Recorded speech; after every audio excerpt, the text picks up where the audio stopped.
né? Nós precisaríamos de um tempo até para nos debruçarmos sobre o novo projeto que foi apresentado hoje, finalmente lido aqui pelo eminente líder senador Jacques Wagner, né, que faz um belo trabalho aí em cima de um projeto que é ruim, um projeto que é extremamente equivocado do ponto de vista fiscal, né, tem um jabuti evidente, na contramão inclusive da jurisprudência, né, dessa casa, da comissão, do parlamento, que sempre se preocupou em evitar que houvesse contrabandos, né, de matérias estranhas, né, por ocasião das suas respectivas tramitações no plenário do Senado, da Câmara, né, porque isso desvirtua o procedimento como um todo.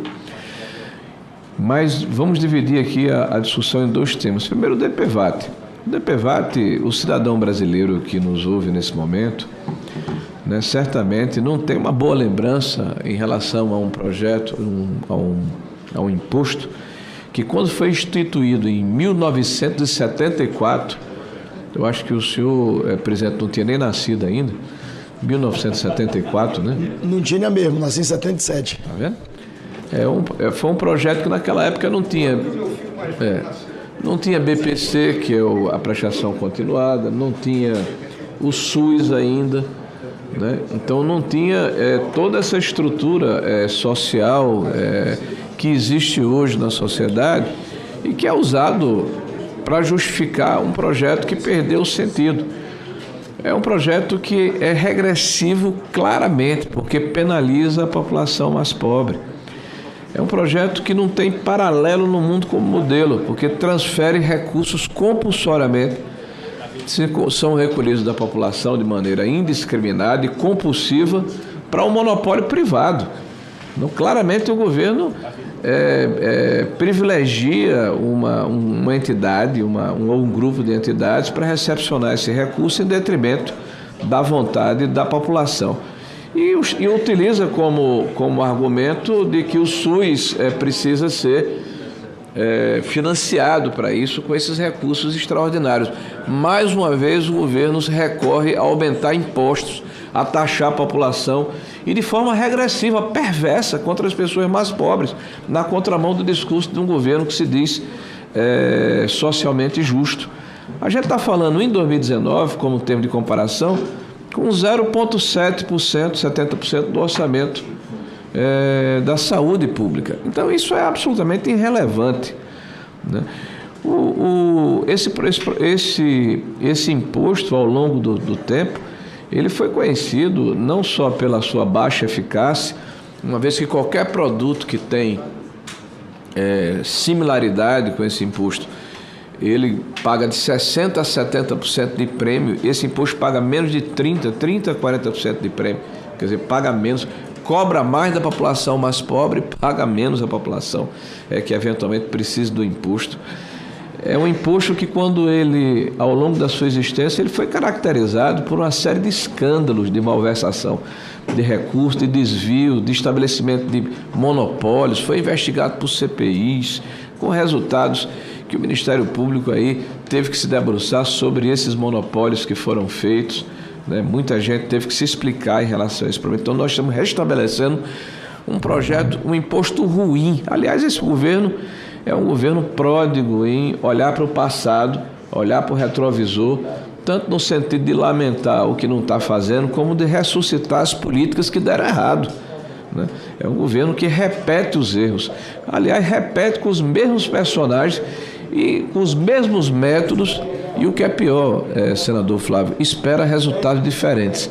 E nós sabemos qual é o resultado, a história está aí para provar. Quando em 2019 o governo do presidente Bolsonaro acabou com este malfadado imposto, existiam quase 5 bilhões de reais remanescentes, né, que não haviam sido utilizados justamente pela baixa eficácia do imposto. Então, apenas a inércia de quase 5 ou 6 anos permitiu que os eventuais acidentados ou pessoas que precisaram desse suporte fossem atendidos por esse excesso que havia sido gerado e não havia sido utilizado, fora o que foi desviado ao longo do tempo.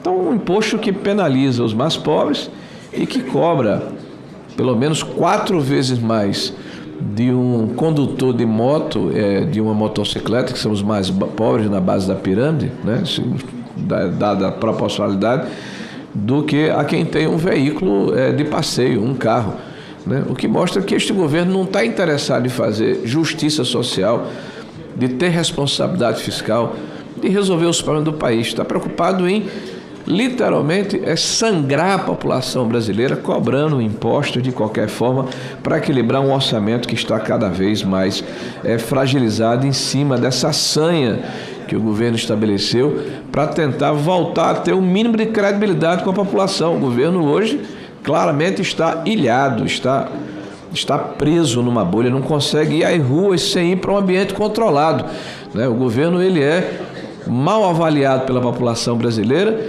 não apenas pelos resultados do ponto de vista da economia, mas pela forma como vem se comportando, moral e eticamente. É um governo que agride valores importantes da sociedade brasileira, um governo que não respeita o parlamento brasileiro. Aí eu chamo a atenção, inclusive, de Vossa Excelência dos demais pares.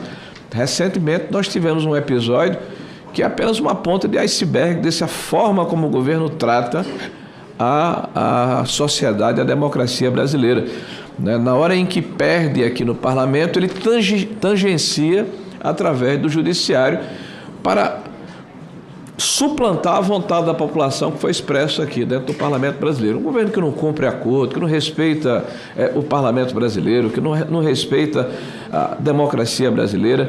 Então, infelizmente, mais uma ação deletéria, danosa à população brasileira desse governo, que é esse projeto do DPVAT.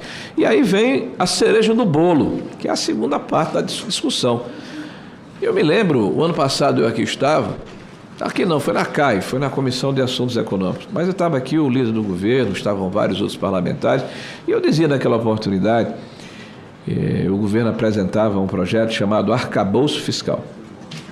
E eu dizia que as metas que o governo estava estabelecendo, que eram mais frouxas em relação à necessidade de termos responsabilidade fiscal, que estabelecia que o governo poderia gastar além do que havia gasto no ano anterior, acrescido da inflação, mais um percentual em função dos superávites ou da arrecadação que ele pudesse ter no período anterior.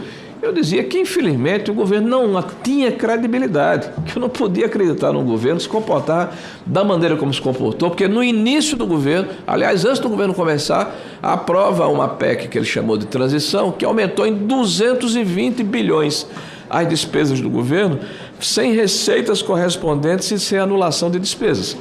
Então, nós já aumentávamos em 12% a dívida interna brasileira no início do governo. Então eu não podia acreditar no governo, eu sabia que o governo não ia cumprir. E eu disse naquela oportunidade, senador Rogério, o governo não vai cumprir, infelizmente. E eu estava certo. Eu não queria estar certo, mas eu estava certo. Aí o governo já anunciou o descumprimento da meta para o ano subsequente, desancorou o fiscal, o que significa que a nossa perspectiva de diminuição dos juros da dívida, da taxa Selic, que é importante para a economia, nós reconhecemos, e que aumentaram justamente em função do que aconteceu no mundo inteiro, que foi essa pandemia do Covid, né, que restringiu a atividade econômica.